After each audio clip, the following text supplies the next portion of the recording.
What's going on, everybody, and welcome back to Comic Breakdown. In this video, we are going to be covering DC vs. Vampires All Out War issue number 3. This is the vengeance of Bane, as our apocalyptic Suicide Squad makes their way to the Blood Farm. They are going down to Florida. They are trying to find the Weather Wizard, that with his powers and his abilities, they might be able to open up the sky, to bring in the sunlight, and maybe, just maybe, turn the tides of this battle. Of course, our Suicide Squad team, they are completely unaware of what they are actually going to be facing. With time running out, with humanity dwindling, with only factions of humanity left alive, this is their Hail Mary pass. One of the last and few opportunities they may have to save the world. Now, make sure you guys are subscribed to the channel, make sure you have liked this video, and with that being said, let's dive into this breakdown. Alright, so we are picking up with Deathstroke giving some narration, letting us know that John Constantine has died, Jimmy Olsen has died, and while Deathstroke wasn't really fond of these two individuals, nonetheless, these two were human. In a world where humanity is dwindling, two people is a big deal. But before John Constantine had been taken out of the equation, he had let Booster Gold know where to find the last Lazarus Pit, the only cure for vampirism that they know of, putting all their chips into one basket, believing that the Weather Wizard is their only option, being able to clear the ash from the sky. But the only problem is that the Weather Wizard is in fact a vampire, which means they need to take him to the Lazarus Pit, cure him of his vampirism before they can get him to work on their side. And Deathstroke, he doesn't necessarily believe that they are going to complete their mission, but at this point, they have no other options. As Mary Marvel flies up in the sky above them, what she is able to see is Swamp Thing. Not sure if it is Alec or the other guy, as she says. This appears to be what the people at the Blood Farm are feeding off of, with Midnighter and all the others sitting here in this little glimpse of sunlight. This is the first time a lot of them have seen sunlight in over a year.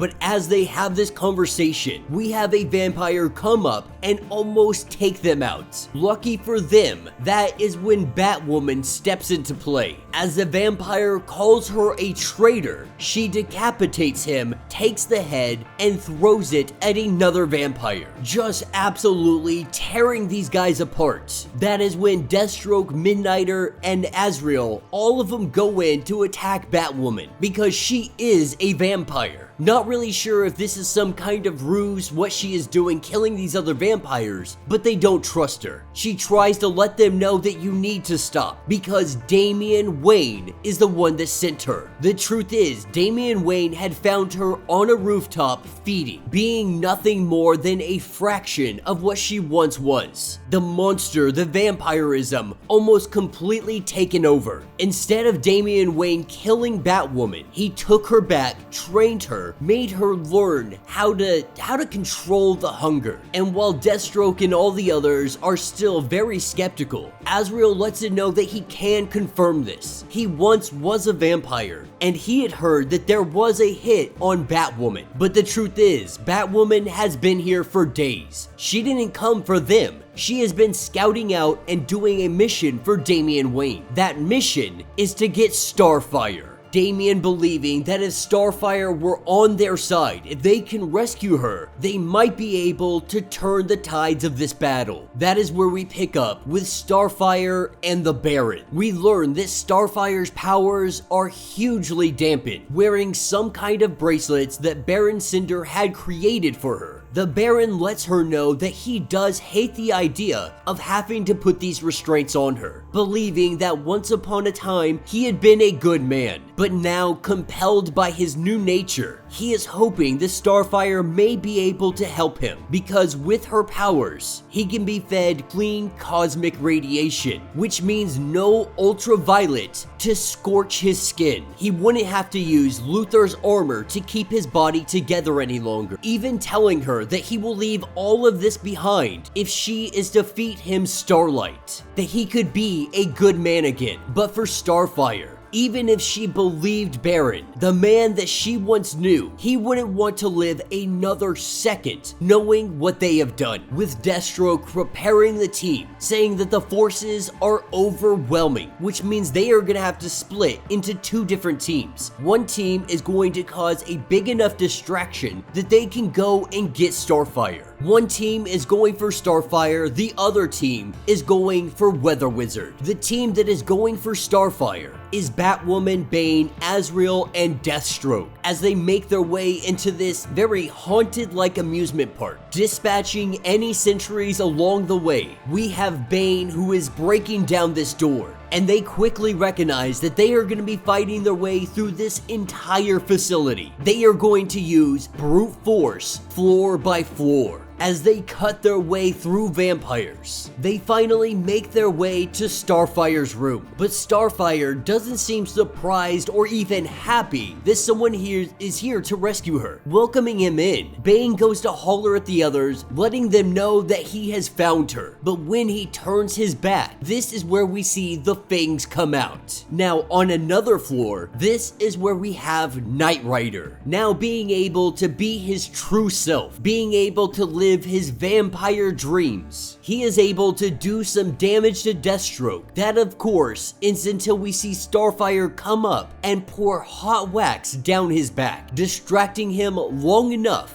That is when Deathstroke is able to just take his heart straight out of his body. This is when she fills them in on everything that has been going on. That Baron has been trying everything, from trying to turn her into a vampire, which her biology, it doesn't allow for vampirism to take effect. Which is kind of funny considering Superman, Kryptonians, they can get turned, but not her. But he tried to break her down with kindness, letting them know that they gotta get out of here and they have to do it now. That is when Batwoman and Starfire, they take off, also letting them know that they need to make a huge distraction on their way out. And so taking us back over to Bane, what he believed had been Starfire was in fact Mirage, the illusion caster and now also a vampire, telling Bane that all he has to do is submit and she will make the pain stop that he is currently feeling. This is when Deadman comes out of Bane, letting her know that this body is closed for business, that he is in charge, and there is no way she is getting Bane's body. John Constantine sending him along with the team as a top secret insurance policy, hoping that Mirage is just going to go away and leave Bane to die in peace. Of course, she doesn't do that. She cuts all of his hoses. But at the same time, this is when Azrael steps into the room and he puts her down, trying to figure out what just happened to Bane. This is when Mirage is letting him know that John Paul, he is the prodigal son. That voice in his head, Grayson knows everything about it. That he can make it go quiet forever. That all you have to do is come back to the fold. Come back and join the vampires, because he wants Azrael as his right hand. The Baron, recognizing this situation is now ongoing, him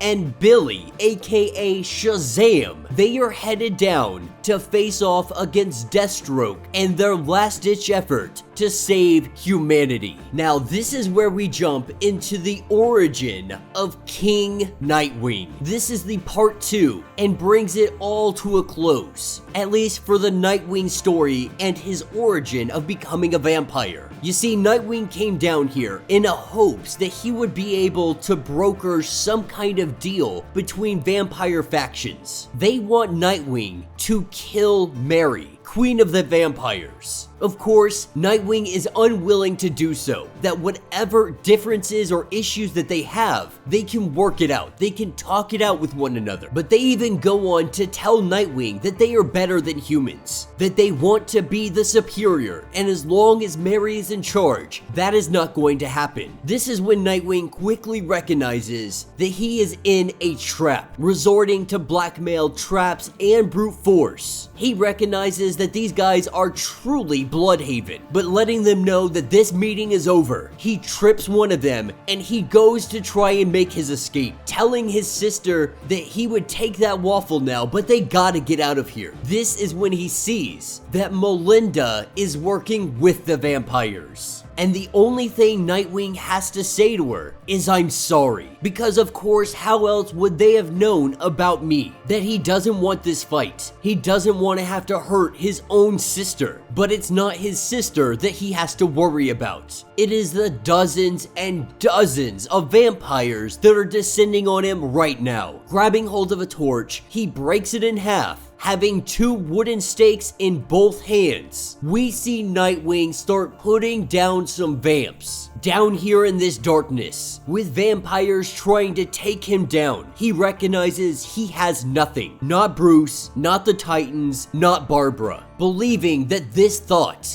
is what made him hesitate, blocking out any fear, stopping him from thinking too much. One question over everything: who would feed his dog? As the swarm of vampires descend onto him, jumping and piling on. Eventually, it is not even possible to see Dick Grayson anymore. That is, until his sister lets it be known that that is enough. Being able to break free in that moment, taking that stake, he had the opportunity to kill his sister, but he stops. He hesitates, unable to do so. Tears running down his eyes. That is when they go in for the bite. The teeth sink into Nightwing's neck, but that doesn't stop Nightwing from killing the vampire that turned him. He killed Pandora, the oldest and the strongest of the vampires. He says that he had no choice, that he was too late, that he couldn't stop it from happening. And now he asks, where is Mary? Where is Queen of the Blood? And that will be the end of this issue. So let me know what you guys think down in the comments. This was definitely a lot of fun. My favorite still being the Nightwing sub-story. Finding out how Nightwing became king of the vampires. And it really comes down to his love of family, trusting his sister, believing that his sister had the best of intentions in mind. The truth is, she was already working against him. But obviously, this didn't go as they wanted it to. It looks like Pandora wanted to turn Nightwing, and Nightwing then in turn would turn all the heroes, and she would still be queen of the vampires. But what in fact did happen is Nightwing still having some kind of conscience, still being able to recognize that he wasn't able to stop it, but now he is going to try. That if there is going to be a vampire in charge, that vampire is going to be Nightwing. Now we see he becomes much more brutal as the year passes on. As time moves forward, Nightwing becomes a much more ruthless individual. But could this be hinting at the fact that Nightwing would be possibly trying to take out all the vampires? Now he recognizes that he probably can't do this by himself, that he needs the world to believe that he is head vampire. But could it be possible that Nightwing is out here doing everything that he is doing to rid the world of vampires? Even if it is done in the most horrific and most brutal way possible, even if it means taking out most of humanity. Now that does seem like a stretch because so many people have died. There are barely any pockets of humanity remaining alive, which brings the question, what is Nightwing's overall goal? Is his goal for vampires to rule the world?